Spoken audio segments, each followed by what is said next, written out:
So hi everybody, welcome back to the channel.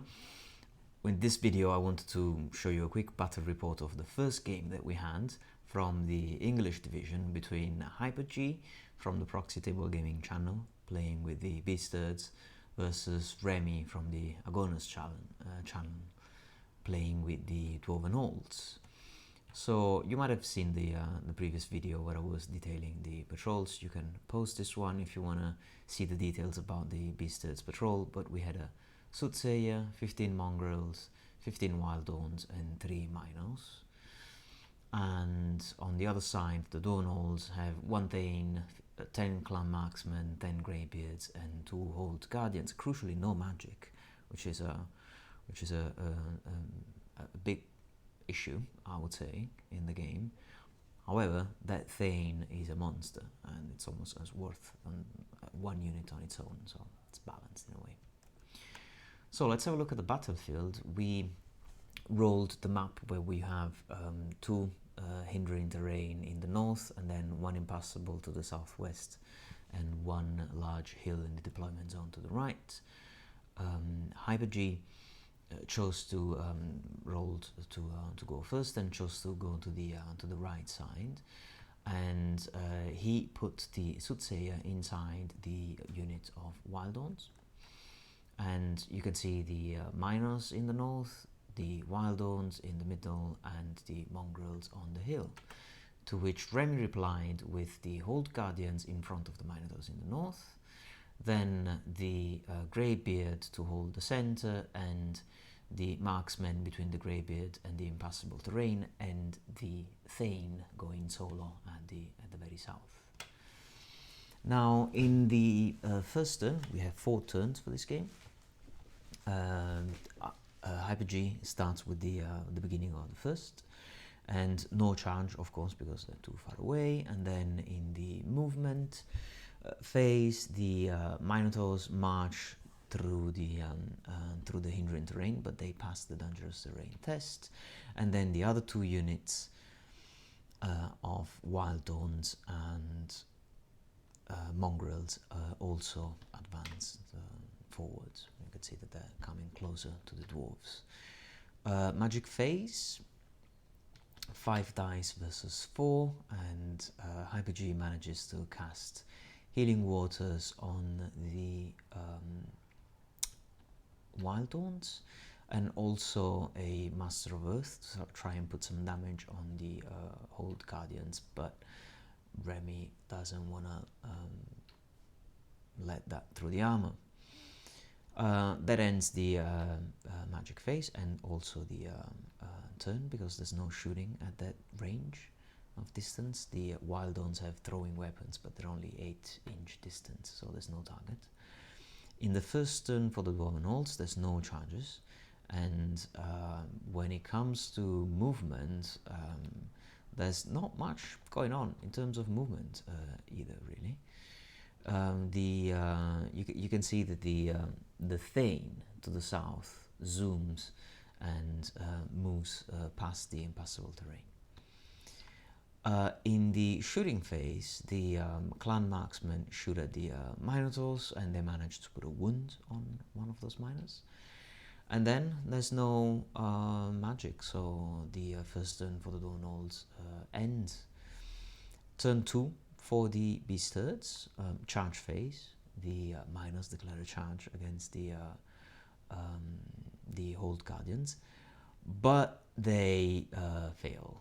And so they just advance by 3 inches.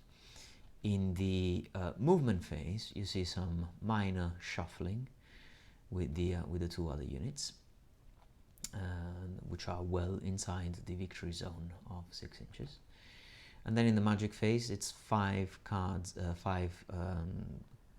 dice for Hyper-G versus 2 for Remy, and that means that Hyper-G manages to cast the protection spell, the Healing Waters, on the Minotaurs, and also to put a wound with Master of Earth on the Greybeards. Again, no shooting phase, and it's Remy's turn. Turn 2, there's no charges, but once again the Thane to the south moves to go and threaten the mongrels.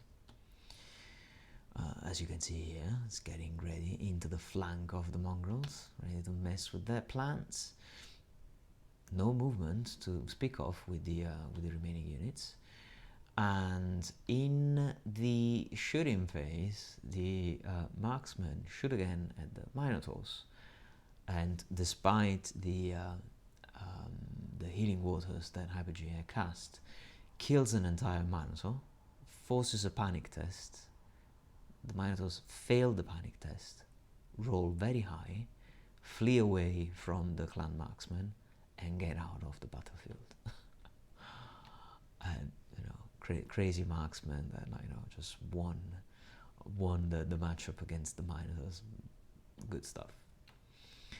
Yeah, so the shooting phase is over, then the turn is over. We are at the mid game here, and then in turn 3 for the beast turns, we have a slight movement from the wild on in the center or north, now that the Minotaurs are not there anymore, and the mongrels pivot on the spot to face the Thane. That's the slight movement from the wild ones. In the magic phase is 3 versus 2, which Hyperg uses to cast a Master of Earth on the clan marksman, which kills 1. Again, no shooting, because the wild ones moved north instead of moving forward and shooting, but not getting too close to all those targets over there. And this ends Hyperg's turn. So in the charge phase, turn 3 from the Dwarven Olds, the Thane goes into the mongrels, 1 Thane versus 15 mongrels. And then the charge is, it's an automatic charge, so he makes it in. And then there's a few movements from the Hold Guardians starting to zoom from the north, and then the Greybeards and the Clan Marksmen getting into the scoring zone. Now you see here the combat between the Thane and the mongrels, which passed their primal instinct test, which allows them to reroll the rolls to hit that are failed in combat. But to no avail. They don't put any wound on the Thane, and the Thane kills 2 back. But they stick. They remain in combat, very determined. Now in so this is the end of the combat phase there.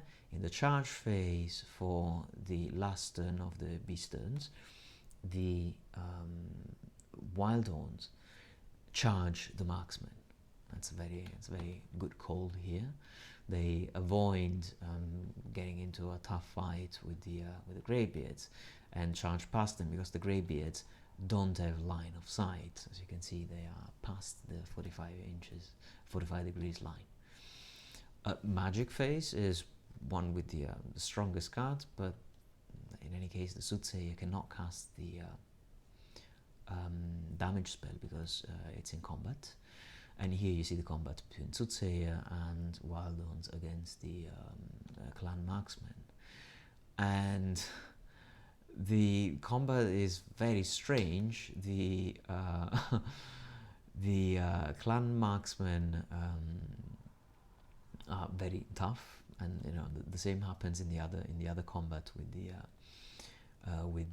Thane. The Thane manages to kill a couple more, gets a wound in return, but the combat sticks like that.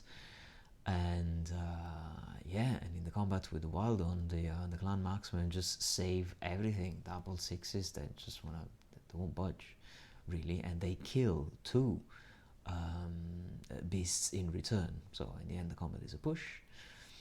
And this is how things end in the last turn for Hyperg. Then in the final turn for Remy, the the Thane manages to kill the last mongrel that was still scoring in that zone, and so by an inch they are not there anymore. The Wildon managed to kill a couple of clan marksmen, so that they have to flee. And then in the end, the result is that the Hold Guardians managed to get into the zone, and the mongrels are not there anymore. So just by a few pixels, the Hold Guardians make it in, and the mongrels are not there anymore. So it's a 2 against 1 in favor of the Beastards that gets twisted around at the very last turn into 1-2 into the opposite. So that was the battle. In the end, we have 2 points for the Dwarven Olds with Greybeards and Hold Guardians in the zone, and 1 point for Beastards with the Wild Dawns with the Soothsayer. And that's it. That's the battle. See you tomorrow or on Wednesday for the next live on Twitch. Bye, everybody.